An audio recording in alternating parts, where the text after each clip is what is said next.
Okay, now we're going to look at problem number 16. So it says select each quotient equal to 2.8, mark all that apply. So again, when it says mark all that apply, it usually tells me it's more than one answer. So 2.8 divided by 10 to the second power means I would need two shifts. So I would have to move it two shifts, and then I would have to add a 0. So that is not the same thing as 0.28. So I know that A is not correct. 10 divided by 10 to the third power would require three shifts. So if I put my decimal, 1, 2, 3, again, I would have to add another 0. So that again would be incorrect. All right, C is 280 divided by 10 to the third power. So if I put my decimal and shift it 3, 1, 2, 3, then I get the same answer. So C is correct. D, 2.8 divided by 10 to the first power. I'd have to move my decimal over 1, which is the same thing as 0.28. So that one is correct. E is 28 divided by 10 to the first power. So that means I would put my decimal and move one shift, so that'd be 2.8, so that's not correct. Okay, number 17. Lunch for the band costs $137.20. The band has 56 members. How much does each member's lunch cost? So I know this is division because I have a total amount and they're asking me for each member's cost. I'm going to divide that out.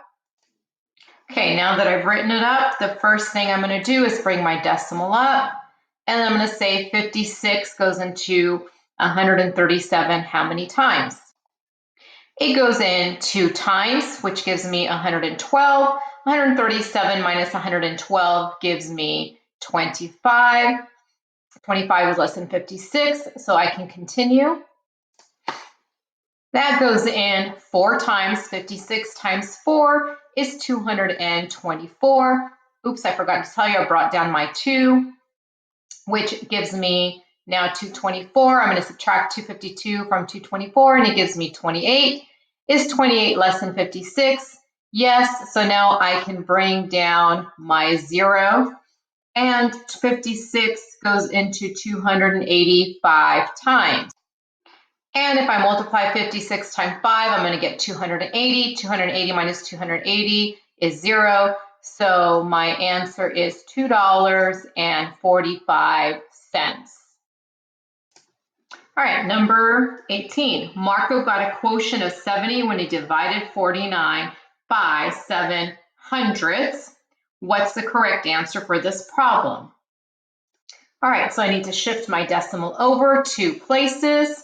That means I need to add a decimal to this one, and then I got to shift it over 2, because if I shift that one 2, I got to shift this one over 2. 1, 2, because in essence, I'm multiplying by 100, because it's in the hundredth spot.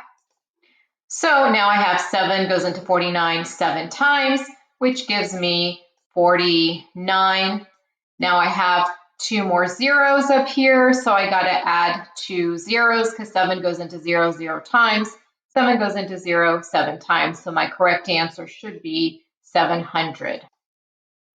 All right, so what did Marco do wrong? I'm going to tell you orally what he did wrong. It's too hard to write with this marker on this thing. So he moved the decimal 2 places in the divisor, but he only moved it 1 place in the dividend. So that's what he did wrong.